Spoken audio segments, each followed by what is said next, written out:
to another episode of Dimitra's Dishes. Today we're making another delicious chicken dinner. We're spatchcocking chicken, which basically just means we're going to cut down the back of the chicken, down the spine, just to open it up so that way the chicken cooks evenly, it cooks faster, and it's just juicy and delicious. We're making it two ways. The first way, we're going to make it in the air fryer. But for those of you who don't have an air fryer, and by the way, this is not a sponsored video, Lately, I've just been cooking a lot in the air fryer, and I wanted to share the recipes with you because it just comes out so delicious in here. But whoever does not have an air fryer, I'm also going to do the oven method, so that way we have no complaints in the comment section. This is not a commercial for the air fryer. You know who you are. You know who said that. So we're going to get started. This is so easy. We're going to get started by spatchcocking both of these chickens. You just cut down the spine, one of the sides of the spine of the chicken. Just like that. Now I used to take the whole spine off, and basically what I would do is cut down the other side of the spine, but I'm just going to leave it on because lots of times I forget that it's even in my freezer, because you can save it for broths and stuff, but for me it's easier if it just cooks alongside the chicken attached, just the way it was made. Otherwise you can just definitely take the spine out. Let's do this one more time with the other chicken. And then there's a bone right here that you just want to cut. You could either press down with your knife to open it up. It's the breastbone. And this is going to help the chicken lay flat and bake very easily, or roast very easily, or air fry very easily. So now I juiced 4 lemons. So I'm just going to pour all of the juice over both of the chickens. Then I'm going to season each one with salt, about 2 teaspoons of salt per chicken. I like to do 1 teaspoon for the front and another teaspoon for the back. About a teaspoon of ground cumin for each one of the chickens. If you're not a fan of cumin, you can definitely leave it out. Some freshly cracked black pepper.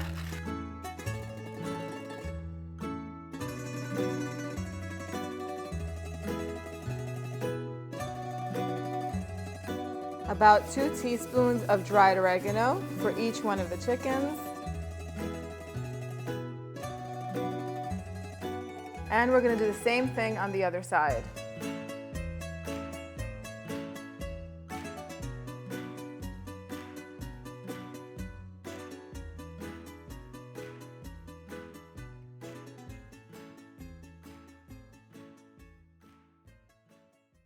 So this is Harissa sauce over here. It comes ready-made. You can find it at the supermarket in the international section. That's where it's usually sold. If you can't find it, I do have a recipe on the website, on the blog. I'll also link it to this recipe as well. And if you don't feel like making that, all you have to do is take 2 roasted red bell peppers from the jar and just puree them with a little bit, maybe 1 or 2 tablespoons of olive oil, and you'll get all of that flavor that Harissa has. Harissa is slightly spicy, and it also has some more flavorings and seasonings, but I'm gonna add some grated garlic to this, about 2 teaspoons since we're making a double batch, and I'm just gonna give it a nice mix, because this is gonna go underneath the skin, and it's gonna flavor the chicken breast. It's gonna be so delicious.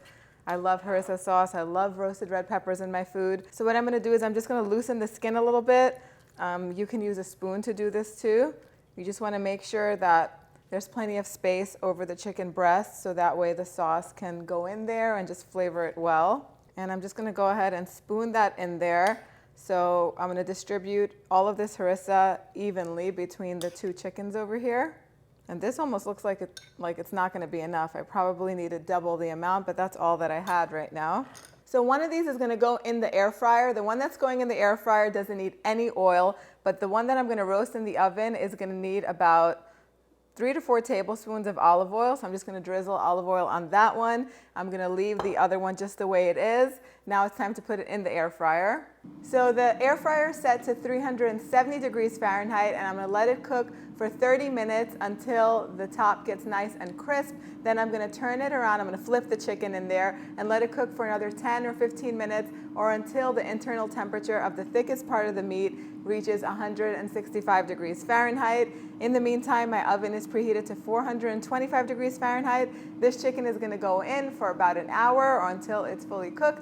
Fully cooked means 165 degrees Fahrenheit for the internal temperature. I'll show what it looks like as soon as it's done. So both of the chickens are ready. The one that came out of the air fryer is definitely way more crispy than the one that was baked in the oven. Even though I did run it through the broiler for the last 4 minutes, you want to be careful because the broiler can burn the skin and you don't want burnt skin, you want crispy skin, but you're going to get maximum crispiness from the air fryer. If you don't have one, but you do have a convection setting in your oven, turn it on and you'll get more crispiness from that. It's basically a high-powered convection oven anyway, the air fryer.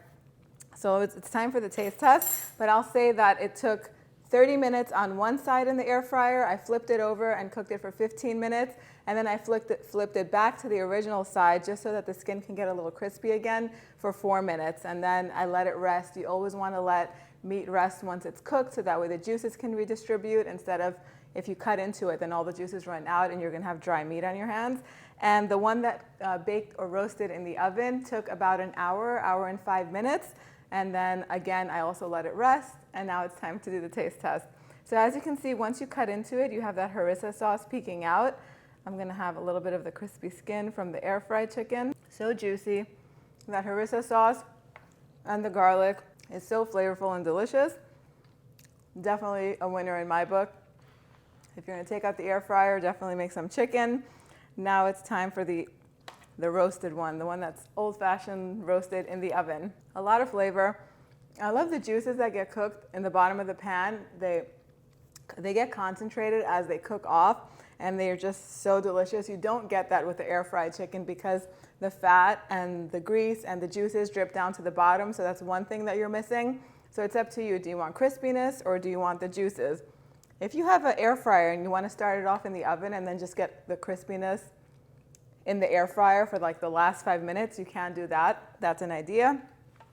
The exact measurements are going to be on the website, dimitrasdishes.com. Let me know what you guys think. And I'm not promoting a particular air fryer because I myself am looking for a better one, a bigger one, and one that holds more and maybe is built a little bit better. This one is, I don't know, I don't like the shape. It just takes up too much space. I feel like it's not properly made. So when I find the right one, I'll link it in the blog post. You guys did share your favorites in the previous post, and I appreciate it. So I'm looking into all of them, and I will let you know which one I choose when I do choose it. Thank you guys so much for spending time with me today. I'll see you all next time. Yes, sis.